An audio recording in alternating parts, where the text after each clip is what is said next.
Welcome back to Simple Truth. We're pulling some simple, complex, simple in nature truths out of the story of David. We're in 1 Samuel chapter 19. Going to pick it up on verse 18. Now David fled, escaped, and he came to Samuel at Ramah, told him all that Saul had done to him. And he and Samuel went and lived at Naioth. There you go. How do you like that? Right? So David, where does he run to? He runs to the man who anointed him. Is that funny? Hey, Samuel, you got me into this. Let me run to you. Right? He ran to Samuel, and guess what? The two of them escaped and lived in Naioth. Right? Now, let me make this not a principle hard and fast, but a principle that I've learned.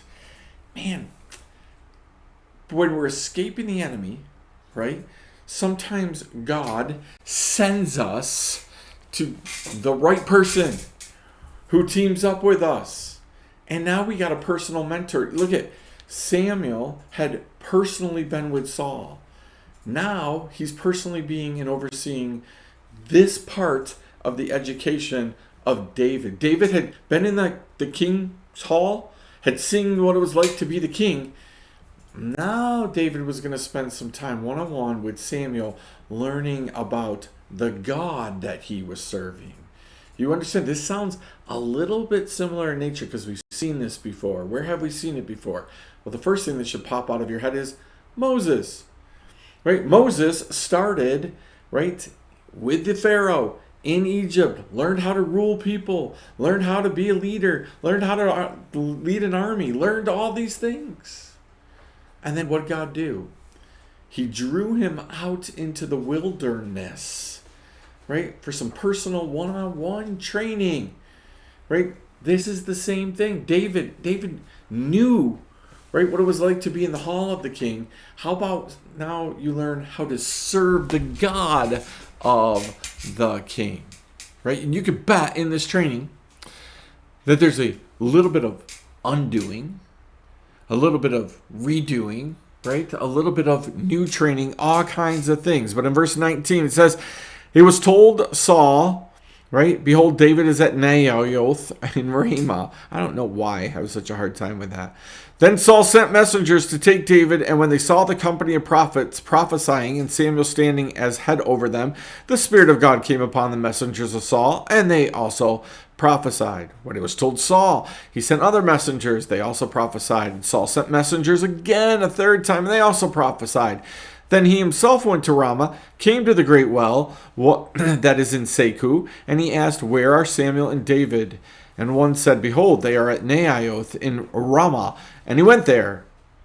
And the Spirit of God came upon him also. And as he went, he prophesied until he came to Naioth in Ramah. And he too stripped off his clothes, and he too prophesied before Samuel, and lay naked all that day, all that night. Thus it is said, is Saul also among the prophets. I don't know how many times you've read this story, but it's a crazy story, right? Where the Spirit of the Lord is, right? This is the stuff that happens. You know what? This is why when I talk about church and I talk about the Holy Spirit and I talk about if the Holy Spirit really fell on a church, this is the kind of stuff that would happen.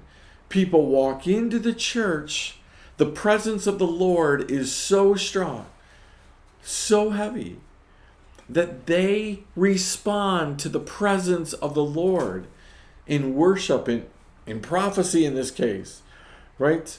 In all kinds of ways.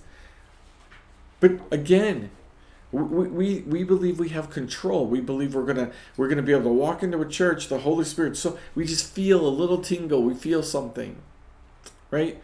It's important for us to understand, right? The presence of the Lord, the heaviness of the presence of the Lord, is going to affect everybody who's there. We would not say that Saul was a godly man at this point. He's trying to kill David. That's his whole point.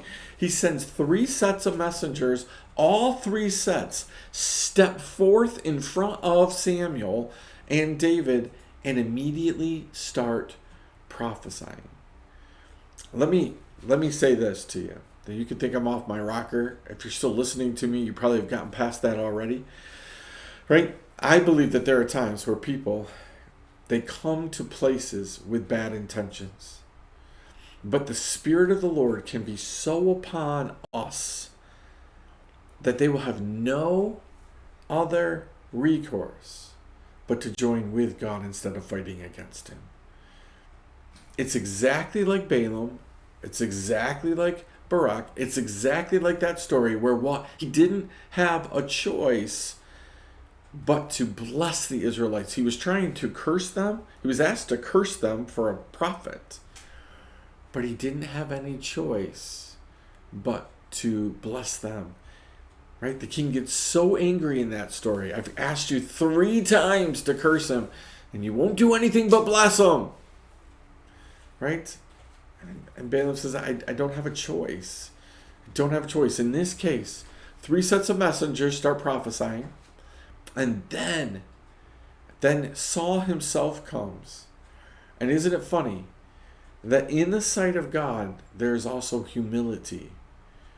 Saul lays naked on the ground for all to see in humility. Why? Because the presence of the Lord was on him. Right? The presence of the Lord was in that place. So here's my challenge to you. Simple truth. Number 1.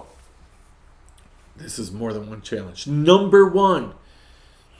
Are you so in love with God that the presence of the Lord around you, the Holy Spirit around you, makes it so that people have no choice but to react? No choice but to react to the Holy Spirit in you. They want to hurt you. They want to curse you. They want to do something like that, but they can't. Right? We hear stories about this. People who have come someplace wanting to verbally destroy or physically hurt somebody, and they'll say, we couldn't do it. Wanted to, but we couldn't do it. Right? That's crazy. Right? Are you in a place where where maybe you want to do that and you can't? For some reason, there's a constant check around this person. Right? Pay attention to where the Holy Spirit is. Because sometimes he asks us to join with him voluntarily, but other times we don't have a choice. God's going to say, I'm working here. If you want to fight against me, you're actually going to be fighting with me. Right? You're actually going to be underneath the power, the manifestation in some cases of the Holy Spirit. So chew on that for a minute. Think about that for a second or 2 or 3. Have you seen that happen in your own life? Have you been a part of that? But are you living a lifestyle that would promote that? Wherever you are, those who are trying to kill you wouldn't have any choice but to join with you. Right? How crazy of a thought process is that? No choice but to join with you. Hey, we'll see you next time. Simple truth.